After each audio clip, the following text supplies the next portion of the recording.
We'll start the next session. So Taylor Ling is here with us today to present ingredients of an awesome app. Taylor is a Google developer expert on UI and UX. So when you want. Okay. How are you guys doing? Good? Yeah. Okay, awesome. Yeah, I need you guys to make me awake because, I get tricked by the travel. I'm coming from Malaysia. I guess you will know it because of the recent events. It's about 14 hours of flight, but apparently I just know that there's only 6 hours difference from Malaysia to Paris. But I still feel the jet lag. So I need your help to keep me awake. If I'm falling asleep, come up and slap me. Okay? Today, I'm very excited to be here to share some tips to make an awesome app. Of course, I will define what it means by awesome. I mean, everyone can say it's awesome, but what does it mean by that? So, of course, some introduction. My name is, it's not that stretch. So my name is Taylor Ling. I'm a mobile experience designer at SnappyMob, a local mobile studio app, local mobile app studio. I'm also a Google developer expert in UX design, which just a couple of months ago. So it's my passion to go around to share my experiences, my tips, some tips and tricks to actually make awesome app from the user interface, user experience point of view. I mean, you guys, most of you guys, I think, is more like the developers and stuff like that. You know your way. But of course, for user experience design, it's a different thing, separate from the development. But it's something that you actually should know, or at least touch, so that you will keep that in mind when you are developing the applications. So feel free to contact me at Google Plus or Twitters. I always love to answer questions related to user experience or user interface. Don't ask me about coding. I have no idea about any coding. So let's start with the presentation. So of course, I'm saying that I'm coming from Malaysia. It's 14 hours flight. It's quite a long one. So of course, we talk about awesome. But before you can reach the awesome level, let's talk about how to make a good app and how you can make it to the next level, which is to a great app. So here's some reference for you, of course. So a good app, of course, you make it stable enough, no crashings, uses the best practices in development, in terms of design. The documentation is online, so always try to refer to them for the best practices. User tested, of course. This is a very important one because user is your most important asset. And they are the one who actually use your applications. If you are not tested with them, what will happen? I mean, they will be very frustrated if there's something wrong and they are not getting what they are expecting. Of course, Android L is coming up soon, and please make sure, if it's all possible, runs on 4.0 and above. It's really our job to try to kill the older version of the Android version. Provide solid experience. Of course, you must be able to support the user goal. I mean, at least what's the user actually expected out from an application, your app must be able to do it. Maybe it's not in the best user experience, but at least you can achieve that. But of course, then you move up to a great one. How do you want to make a great app? So from the base you have, you move on, revise everything. It means that you look at the entire app again, what needs to be optimized, what kind of things that can be removed because it's unnecessary, and stuff like that. Revise everything. Branding and consistency, of course, this is very, very important as well because there's so many similar apps in the Play Store. And if you want to be stand out, of course, you must embrace with a unique branding, unique consistency, that your app your app have, only compared to the rest of the apps. So that kind of things is very personal to your branding. And you must be able to optimize it from for example, from colors, from the name of the app itself, of course. If you talk about, you search alarm clock at the Play stores, you will see thousands of apps. And if your app is new one, you will be buried at the bottom of the list. So how do you want to make it stand out? That's branding, and also the consistency that you have there. Of course, we talk about consistency. We also talk about you have to have some variation. Well, in a way that how do you apply a variation is that if you found out that some of the design pattern or the interaction pattern that's not suitable for your app, and you would like to create a new one for your applications, go ahead and do it. But of course, try to make it as nature as possible, so the user will feel like home. They don't feel alienated because of your new interaction that may be something that is familiar for the iOS users, but it's not familiar to the Android users. So apply variation if it's necessary. And of course, polish. You have to remember one thing is that design is always about iteration. There's no one can claim that their created application is a perfect 100%, no problem, and can last forever. Look at the Google apps. They always have updates. They always have new features. They always have new improvement. This is where you see that design is a process. Design is an iteration that you keep improving the experience, keep improving how the user actually engage with it, and you get to win the heart of the users. But of course, I mean, when you see the great apps, it's like, whoa, that's almost everything I'm doing, and how do I go to the next level? So, of course, before I go into that, you can look at some presentation from Gunter. He actually touches on how to go from good to great, which is a nice presentation anyway. So, but you look at awesome. How do you want to make a great app to an awesome app? So, there's a few points of course for reference. That's from my point of view. I've been working on quite a number of freelance projects all around the world. Even there's one startup project in Paris itself. They are launching soon. So you want to make an awesome app, there's a few things. Okay? First, supports the user goals with frustration-free experience. It's not easy. Okay? It's not easy to do that. And if you can make that, your app is pretty much awesome. Second thing, of course, similar to the first one, but instead of just supporting the user goals, you provide customer delight. You want to build that kind of customer experience with the users to actually enhance that loyalty to your app so that they will always think about good things for your app. If your app doing something bad to them, they will always forget about your app and never want to use it again. So provides that customer delight through details, through small animation, through small design details that they find it, whoa, this is interesting. This app is created with full of heart. Of course, this is something that most of the app actually lack of, even in Google Apps. Provide sufficient helps for potential blockers. I mean, of course, if you're talking about your app, which is like a torch-like app, which is only on-off button, then probably the user will not have much problem operating with it.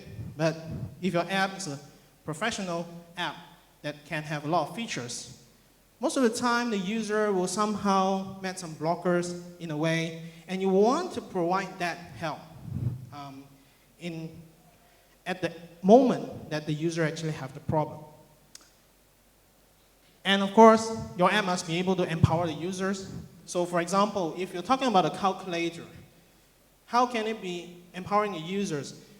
What kind of unique features that you can provide to the user to feel that they are being empowered? I mean, a calculator is just a simple calculator with numbers, with the operations, but what kind of things that you can do further to actually empower them, to make them feel like they're not just using a calculator, they're using something from the future that can help them to solve some tricky questions or tricky issues. And also build a positive relationship with them. And the last one, of course, this is really, really tricky, but if you really put your heart into the design details, they will feel magical. They will feel like, wow, your app is so awesome that I can't stop using it, okay? So these are a few points. I mean, it's not necessary, that's the only definitions, but that's at least something for me to make, to define how awesome is your app.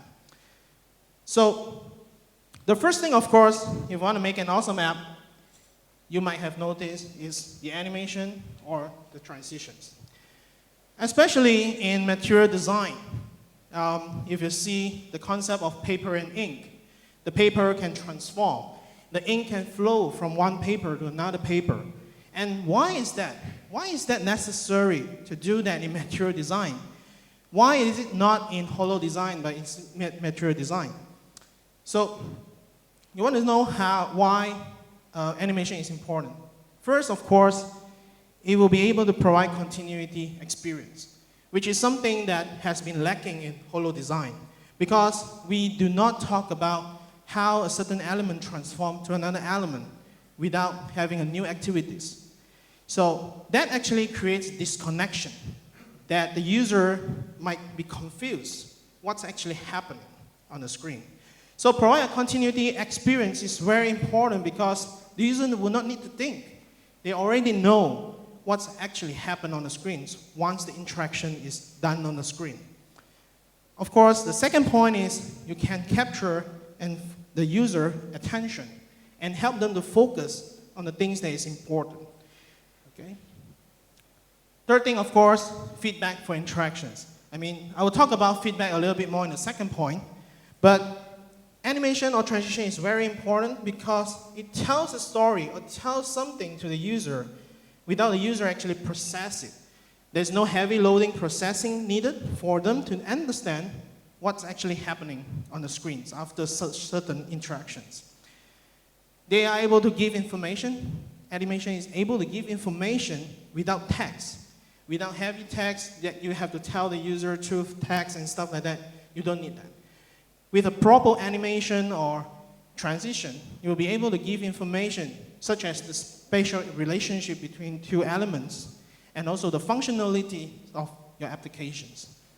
And of course, help the user to perceive the changes without heavy processing, which is a very important part in using transition because you will not want to burden the user to think a lot when they're using your app. They just want to achieve what they want to do when they're using your app.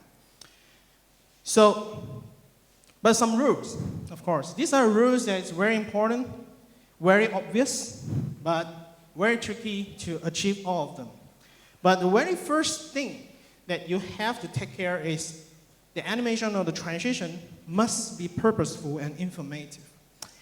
What I mean by purposeful and informative is, of course, your animation or transition must tell something to the user, a very natural way of telling them. If your animation, like for example, a flipping logo, just that you want to show your branding and stuff like that, that's not going to cut it. I mean, there's no meaning, it's not meaningful, there's no purpose. I mean, maybe you have your own purpose, but there's no purpose on the user itself, and it's not informative now. So don't do that. So once you confirm with that, the purpose and the information, make sure that it's not too much. A subtle animation or transition will be sufficient enough for the user to perceive it. But sometimes if it's too subtle, the user might not actually notice it. So it's kind of a balance that you have to achieve here. It's pretty tricky in a way, but once you get into this animation thing, you will start to think like what kind of animation or what kind of transition is good and give information to the user in a subtle way. And yet they are noticeable for the user. Then of course, in material design, we always push for 60 frames per second, try to be buttery smooth, no laggy animation and stuff like that, which is very important to provide that continuity experience. And of course, proper motion speed. You cannot be too fast, cannot be too slow, and you have to find a balanced speed. That's always tricky to do. But again, once you're into it, you will know that what is the speed that is really suitable for a certain transition. It's not means that all the speeds is suitable for all kind of transition. So you have to find out what is actually the proper one. And the last one is also important. Don't overdo it. If you feel like there's so much noise happening on your screen when your animation is playing around, try to think again. Maybe some of the animation is not required, or you can tone down the animation so that the user is able to focus on something that they really have to focus on. So for example, just a few examples, like I don't even need to put the text here. When you see the animation, you definitely know what's actually happening here. So for example, the first one on the left, something is being removed. It's very easy. This animation, there's no text that tells you that, oh, something has been deleted. And the right side, of course, something has been added. It's so simple. That's how powerful is the animation that can tell something to the user without the user actually heavily thinking about that.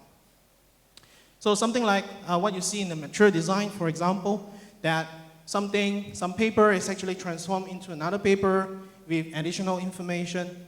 This is not a perfect animation, of course, but it gives you an idea that it gives you the spatial relationship idea between these two elements, that one thing is expanded into another thing, that they have some kind of relationship.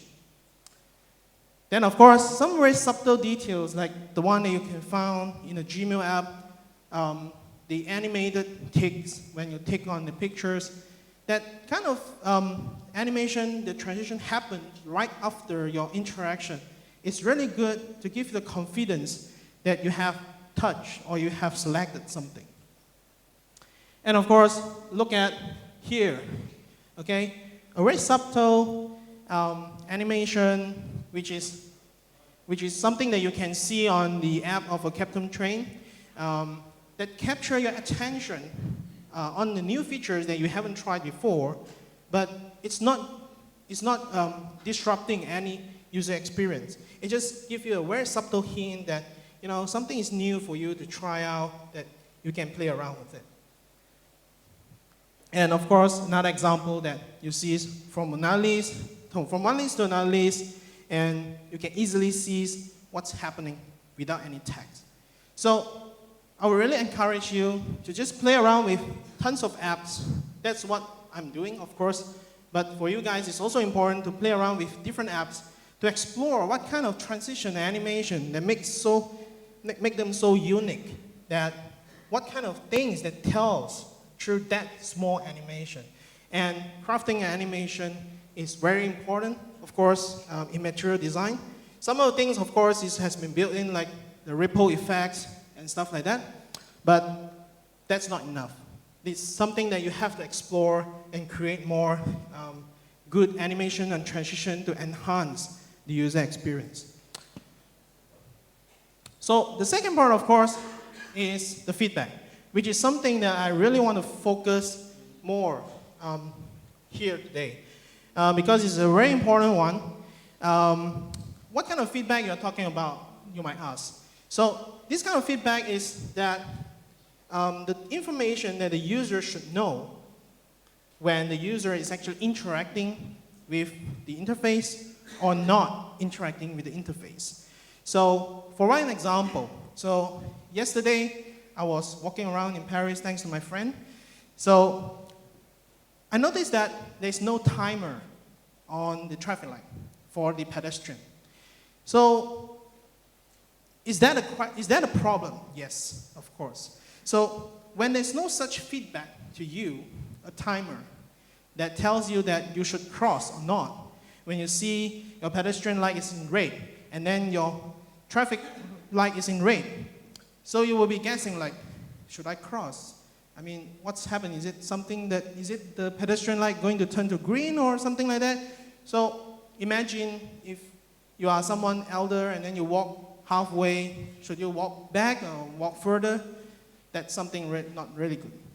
So feedback plays a very, very important role here to tell the user of the system what actually happening, and does the system actually doing something that you are requesting. So a certain why that feedback is really important. So of course, when we talk about touch surfaces, the interaction always happens on a glass surface, and you talk about mouse and keyboard, the interaction happens behind the surface, okay? But the thing is that there's no physical feedback. For example, if I'm holding this, I know how it feels, I know how much energy that I should grab it so that it won't fall down. But the thing is that it's on a screen, it's just a piece of ice-cold surface that have no feedback at all, at least not at this moment. So it doesn't tell you much. It's just a matter of touch. So what kind of feedback that you have to tell the user? So of course, visual, of course, something that you must do. Second thing is, of course, the acoustic or sound. And third thing is the tactile feedback, which is the vibration, which I will show some example later. So the second part is to communicate the hidden rules. What does it mean by hidden rules? Well, you might ask. Well, let me explain that after these slides, okay? So the third thing is, of course, to let the user know your system is actually working on your requests. That's very important. So ask yourself, if when you press a button and it just hangs there, what are you doing? What are you going to do next? You're definitely going to touch it again because you're not sure whether you have pressed it or the system just hang or something like that. You are not sure. Why? Because the feedback is not sufficient. You doesn't know what the system actually working on. Are they working on your request, or they are just hanging there and stuff like that? And of course, similar to animation, which is very, very important coupled with feedback, is to provide that continuity and seamless experience so that the user will not need to think. So once the feedback is here, for example, let's use traffic light example again. So if I walk to the traffic and I saw the timer, it's counting down from 10 seconds. I know that I will be able to make it in that 10 seconds, so I will try my luck. But if it's counting down from 3 seconds, for example, I will not do that. And that reduces potential accident, for example. So to provide that seamless experience that the user no need to think. They just need to look at the feedback and decide what they're going to do next. So, but of course, there are some few rules that you have to take care of for feedback. Again, similarly, feedback must be informative. If you're just giving the feedback without any useful information, it's just a piece of junk. It's not useful for the user. The feedback must have proper number or proper amount. Okay? You will not want to notify or bug the user with tons of notification. I actually installed one app from our local startups, and it's about shopping apps that tells you what kind of shopping malls they have for sales and stuff like that. And I keep notified by their app. So I went to the application and tried to change it, and surprisingly, there's no settings to turn it off. So that kind of bad user experience can really hinder or can really stop the user from continuing using your app. And there you lose a potential user. Feedback must be planned and prioritized, of course. You should not just feedback to the user anytime you want. You have to plan it so that, for example, right after the user interact with it, you tell the user something has happened, or, for example, contextual, like Google Now, it tells you that, oh, you have a flight this night through your emails. So that kind of prioritization and planning is very, very important for the feedback. And feedback, of course, must be immediate. It's always a problem that I see in some of the apps that, for example, if you have a list view, and then you press on one item. So usually it will go to a detail view, of course. But some of the apps that actually they are trying to optimize the user experience. So when you press on the list view item, it will just hang there for 3 seconds, and then it will go to the details view with everything loaded. Well, I mean, the the intention is good. I mean, you want a user to feel that everything's loaded before going into the details view. But that's not the way how you actually give the feedback to the user. Because the user might be confused. Even that 3 seconds, the user can think a lot, like whether my system has been hanged or what happened to your app and stuff like that. So the feedback must be immediate and informative so that the user knows what actually happened. And of course, as I mentioned, don't always just focus on the visual feedback, which is also actually is a very important part at this moment where every interaction happens on the touchscreen and stuff like that. But also explore acoustic feedback that sound can make a difference. For example, I mean, on the Google Glass, there's no vibration. And for visual, it's only activated when you need it. So what kind of feedback that they use is acoustic feedback. So it tells you when your Google Glass is turned off, when there's a new notification and stuff like that.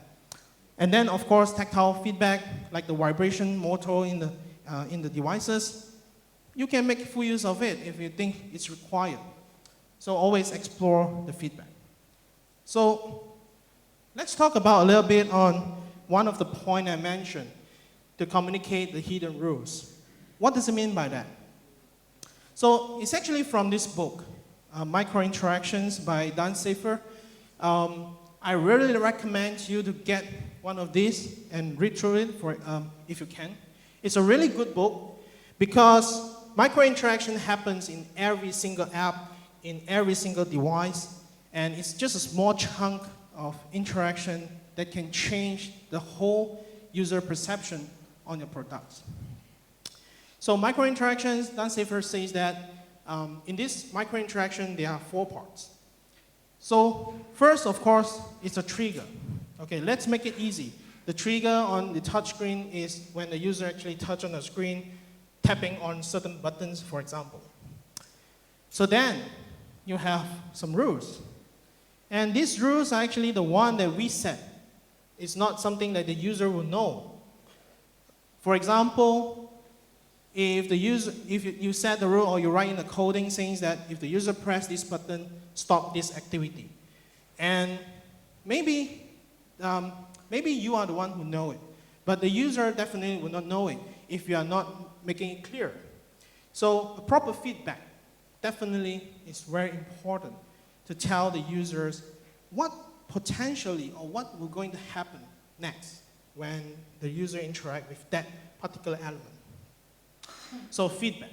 And of course, you talk about there's some loops or modes that, for example, let's say if I'm setting an alarm for 8 a.m.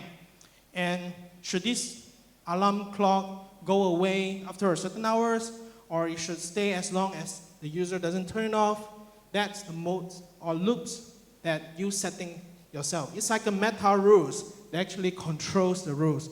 So you can see that there's so many rules that we set for the user, but the user have no idea what you have set. So this is why crafting a proper feedback, crafting a nice feedback, a high quality feedback is very important to ensure that your app can go a long way and the user will love your application. So just one very simple example. Okay, this one, like the overscroll edge effect, I mean everyone knows it, what it does. It's actually matched very well with the example that I gave. So what's the trigger? The trigger here is actually the user trying to scroll even more when it reaches to the top of the list. So that's the trigger. And what's the rules? The rules, of course, we say that when the user reaches the top of the list, don't allow them to scroll again. There's nothing else. Okay, don't allow them to scroll again. But come to think of it, if there's no such overscroll edge effect, or there's some feedback that gives the user the impression that he or she already reached to the top of the list, what will happen? The user will keep scrolling because he aren't sure that it's already at the top of the list. So crafting a good feedback, like the overscroll edge effect, is simple, but give the user the impression that, oops, I already reached the top of the list. I should stop doing that. Okay, so that's a very good example how feedback can work to tell the user certain information and stop the user from doing something unnecessary. And of course, talk about the loops, and if the user keep trying, your overscroll age effect will keep showing to tell the user that you really, really reach to the top of the list. So this is one example. So a few other examples that for feedback. So of course, this is a very important one, interaction feedback, that you must not miss, or you must have done it during a development or design. It gives you a confidence. It gives the user a confidence that they have touched them, okay? And always, always cares about the touch area. And of course, in Android, we talk about 48 dp magical area. So always remember that. Then you talk about pop-ups or dialogue, that it's a great way to capture attention, but of course it's a very bad way because it interrupts the user experience or the flow. But sometimes you really want to use it because you really want to stop the user from doing something wrong or doing something really bad. But try to minimize the usage and use it wisely. And of course, if you can see from the dialogue here, you'll notice something is wrong. If you can see something is wrong on the dialogue. And I actually found this dialogue on an app that has 4.5 stars rating and a very high number of downloads. And I was surprised at how they can get away from this. I mean, it's really confusing. And so when you talk about capturing the attention from the user, try not to confuse them and give them a proper direction. Then this is an example from Yahoo's News Digest, of course. So it's one great example that actually tells you something is wrong, something is not working. But of course, if it's all possible, don't just tell them why it's not working.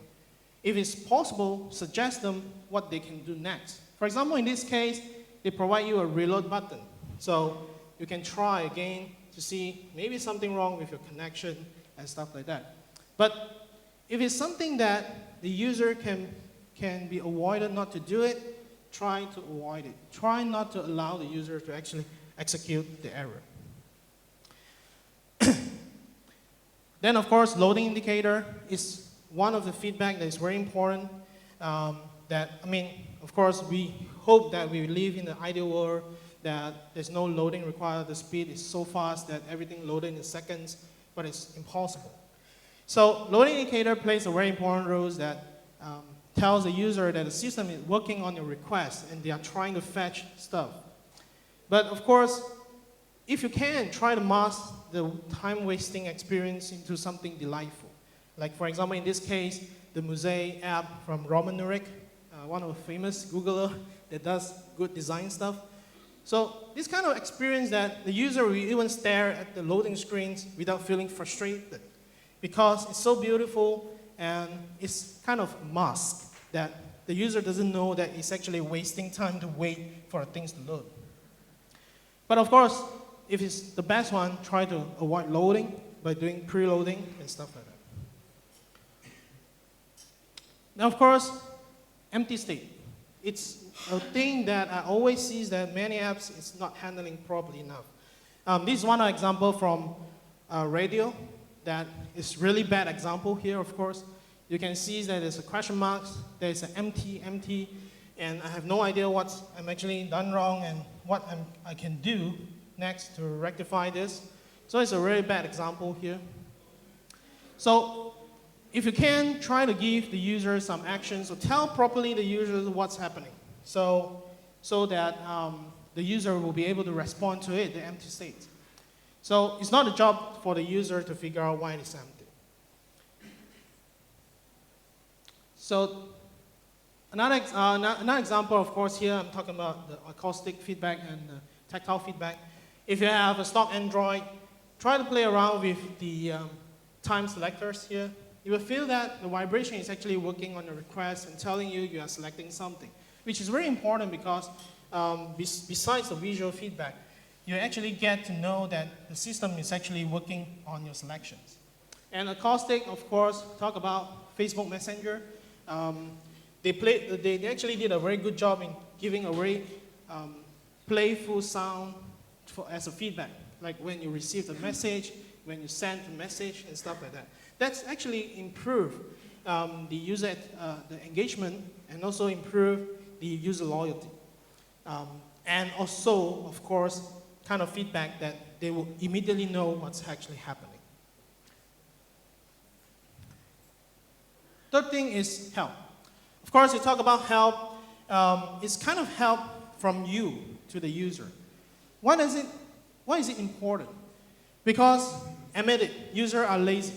Users are always lazy and they do not like to think.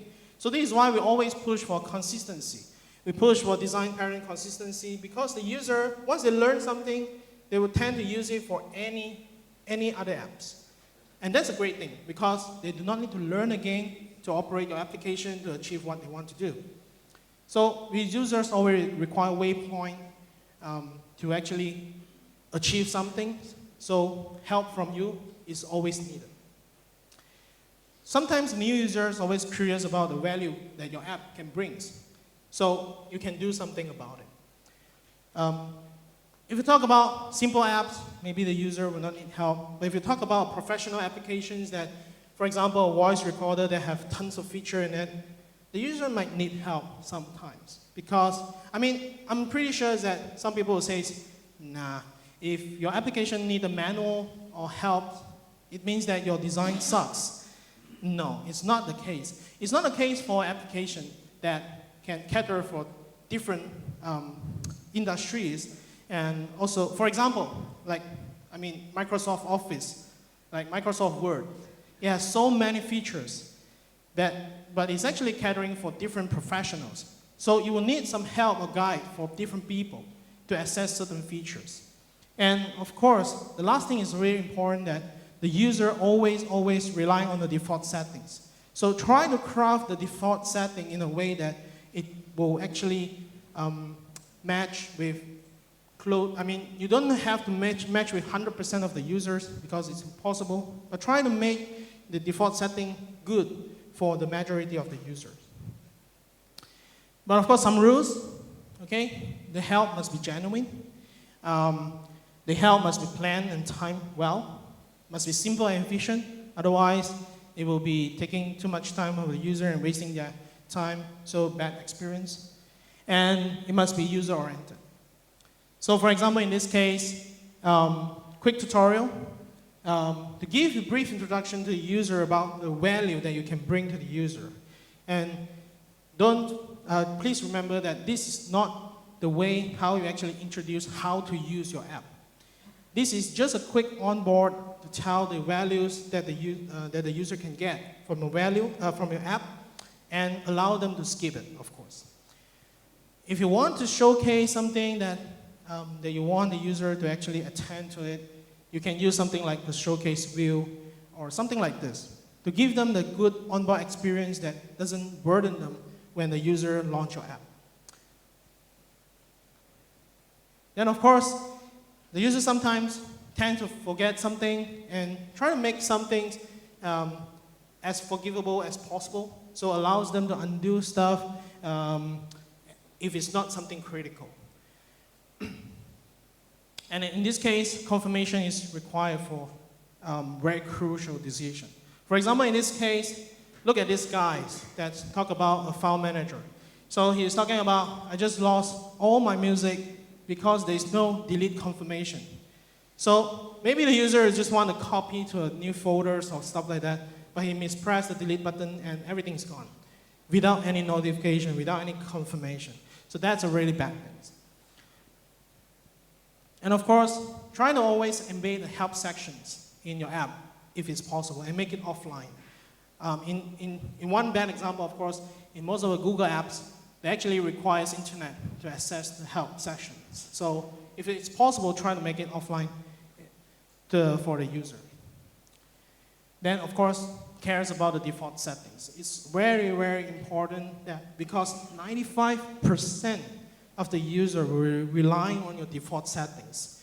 And let's think for yourself, looks at some of the app, did you change the settings? No. I mean, 95% of the user really rely on the default settings because they think that you are smart enough to know what's their requirement and will change based on the locale, based on the culture and stuff like that. I'll make it really quick. Then, of course, I'll make it really quick. So the touch gesture, of course, it's also a very important part that you can explore because it empowers the user on the screens. It can enhance interactivity because gestures actually feel more natural than tap. And through research, they found out that the user would tend to actually swipe more than tap. And it's, of course, it's kind of a natural manipulation that, for example, zoom in, zoom out, it's very natural. At this moment, of course, it's not something that has been natural back then, but it's natural now. So you can make full use of it. And of course, potentially quicker interactions. In this case, for example, I'm not sure if everyone have the new Hangouts updated in your phone. I have a tendency to not deleting the conversation now because it makes me 2 taps to delete it. Previously, I was just 1 swipe away and I can move away the conversations. So that kind of trade-off that you have to think, whether that swiping interaction is important for the users or what is a trade-off. So for me, I mean, as a user, I think that's a very bad decision. So, of course, talk about a gesture, you must couple with great animations. And you should not be the only interactions for a certain task. Okay? You should not make it only interactions because some users might not actually aware of it or they do not like to swipe, for example. Okay? And gesture must not have conflicts, which I will show an example later. And gesture must be discoverable in some way. You can give some hint to the user or you can kind of giving the tutorial to the user or stuff like that if it's a new one. But of course, if you talk about some gesture trend that you already know, so you can fully implement it and use it. So for example, in this case, always explore simple and efficient gesture. So Chrome is a very good one. At first, I don't like it, but after a while, I find it's really, really efficient that you don't have to tap, you just drag and tap on the necessary tabs and stuff like that. And of course, always sensitive for the gesture trend that can enhance the user experience. In this case, swipe to dismiss is really something that built into the core of Android user experience. So the user actually expected that your least will have that interaction. Now, of course, talk about radio again, the old design, that they have conflicts. So previously, they have the full screen interaction for the menu, and they forgot about these things that the user can also drag the time bar. So it has actually a conflict between them. Sometimes you will not know which one you are interacting with. And of course, don't be afraid to explore and integrate gestures for the better interactivity. For example, in this case, Carbon for Tweeters, they've done a very good job. In Android, we don't have a way to go back to the top. So he makes full use of the double finger swipe to go back to the top, which is something that the user can be pulled off very easily, but still enhance the interactivity and also engage with the applications. So the last point, of course, polish, polish, polish. Okay? Why? Because from the moment that the user launched the app, okay, to a single button, to a line of text, to a copy, to a pictures, until the users quit the app, everything counts. Every single details count. So the only way that you can polish up and make an awesome app is to always polish it and cares about the details. So let's just do a quick recap. What you can do or what you can look into to make sure that your app is awesome enough. Animation and transitions, high quality feedback, sufficient help to the user when they are needed, integrate touch gesture if it's possible, and always polish, polish, polish, and there you get your awesomeness badge on your app. So just one last quote that I really like that about this is perfection is not attainable, but if we chase perfection, we can catch excellence. So thank you very much for your time.